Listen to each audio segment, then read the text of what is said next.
All right, next question here on this Ask Me Anything on a Barbell Medicine podcast. What is the minimum amount of sets frequency needed to preserve muscle mass while on anti-obesity medications? Just right off the jump, if I pose this question to you, does a number enter your brain, or is it all like initially it's just like it depends? Yeah. Yeah, the thing that springs into my mind is a similar topic that we've talked about a few times recently, kind of like the bell curve of training responsiveness, right? And so if you have somebody who just set aside the drug altogether for the moment and just all comers who are coming to start training, you're going to have some people who are super freaks. You put them on a training program, they squat 2 sets a week and they blow up, they get super strong, they get super jacked, they turn into Charlie. You take other people who are much more training resistant, you get them training, you crank up their training volume, their intensity, you have to employ all sorts of programming tricks, and they progress super slowly, if at all. They stall out early, and they get frustrated because maybe they're not responding as quickly as the guy that they see on the other side of the gym. That is the natural order of things. I'll put it that way, right? Mm-hmm. And then everybody is distributed somewhere in between. You're going to have a lot of average responders, some high responders, some low responders. The way I would think about this in terms of anti-obesity medicines is in the same way there's going to be a curve distribution of response to people trying to lose weight. There are going to be some people who have an easier time losing weight and sustaining weight loss. Some people are going to have a harder time losing weight and sustaining weight loss.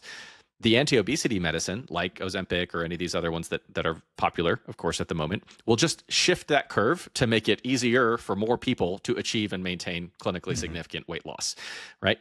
In the same way that if we took the people who came to the gym at the beginning and put them on anabolic steroids, it will increase their sensitivity. It'll shift the curve in the other direction. More of them will have an easier time achieving a certain level of strength, muscularity, outcomes, things like that.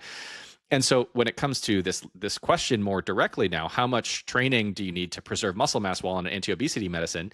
Now we're just kind of crossing these two variables. You're going to have people who have a wide distribution in their training responsiveness. You're going to add in the kind of wrinkle or the additional variable of the anti-obesity medicine that might alter people's training responsiveness a little bit. But it's pretty likely that the freaks are going to remain the freaks, and maybe they only need a set a week or no sets to maintain their muscle for a while.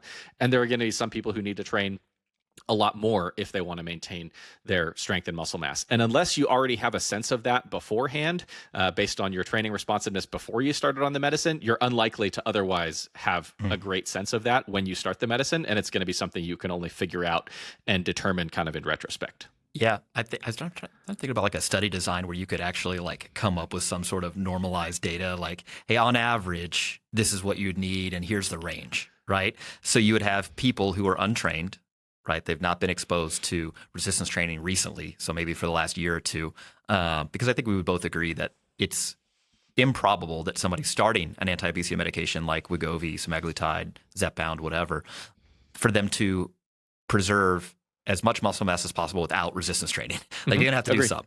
Okay. So then you would just have to stratify. Okay, these people got 1 set per week of whatever, leg press. These people got 2 sets per week. These people got 3 sets, all the way up to like, I don't know, 15 sets, right?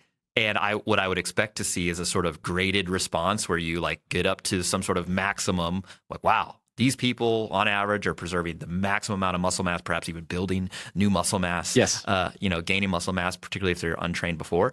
And then it starts to taper off. I don't know that it tapers off completely where you see a sort of negative, although it's possible that could happen. So yeah, that would be the study design, to sort of look at this just from a very simplified view. As far as practically, like, okay, well, great, you guys just neck bearded this thing for 5 minutes. Like, what do I actually do here? I think we can all agree that they're going to need some level of resistance training. I think for most people, preserving a large majority of their muscle mass could be achieved by just meeting the current physical activity guidelines, which is twice per week of resistance training, hitting all major muscle groups, using 8 to 10 exercises at an intensity that's pretty uncomfortable at the end. And I think if you just checked that box, which, to be clear, almost nobody is doing right now, anyway, broadly speaking, the general population, people would do a lot better than what they're currently doing as far as muscle mass preservation goes. And that should be caveated by, I don't think that there's this like crazy amount of muscle mass loss going on with anti-obesity medications in general. I think that is mostly an inappropriately voiced concern.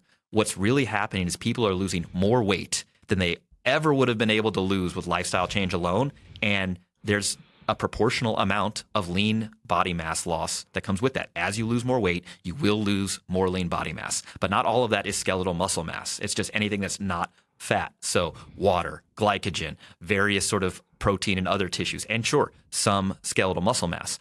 But because these people are losing far more than what folks can lose with lifestyle change alone, generally speaking, yeah, they're going to lose more lean body mass. I still think, though, that just meeting the physical activity guidelines is likely to get most people pretty close to like maximizing the amount of muscle preservation. Some folks are going to need more than that. And some folks are going to need a lot more than that, just because the variation in response. But I can't see myself really recommending that everybody double the current physical activity guidelines for resistance training in order to prevent this, potential loss of muscle mass. I think that would be a step too far. Yeah. And if I'm working one-on-one with a person and trying to come up with some actual concrete guidelines, I'm also going to take into account what their historic type of physical activity is and what their goals are. So some people, like maybe somebody in our audience, might actually be motivated and they want to be as strong and jacked as they can while they use these medicines. And I'm like, okay, well, we're going to train as if you're trying to gain muscle mass here. Yeah, exactly. And we'll hope to, retain as much as we can. And there's actually a chance you could gain some.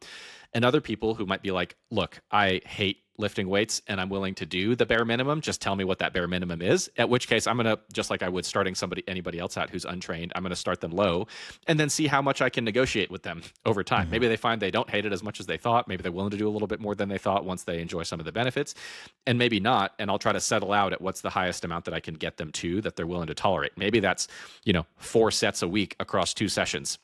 Okay, well, I'm going to make those two sets per session, probably going to make them pretty hard if I can negotiate that with them, and then, see how they respond. And if they find, yeah, I'm actually retaining, I don't feel like I'm losing muscle or strength, then great. Or if they feel like I'm willing to do a little bit more, cool. I might bump you up and try to see if I can get you doing a little bit more. So that's how I would approach it in practice one-on-one with somebody. Yeah, pretty much anytime I get one of these minimum dose kind of questions, whether it's like, what's the least amount of training I can do to like maintain my current strength, muscle mass, or like, what's the minimum amount of training I need to do to, for health? And it's like, I just come at it from the exact opposite. I'm like, well, how much can I get you to do? Yeah. Because generally speaking, the more exercise you do, the fitter that you get. And so I want you to do the most that you can. And the 2 constraints are logistics. Like how much time do you have, resources do you have, whatever, and then your physiological tolerance. How much training can you do and still recover from it? And I want to get you up to that point. Like what's the most, how much can I borrow here? Like that's what I want to do. I want to max that out. Yep. All right.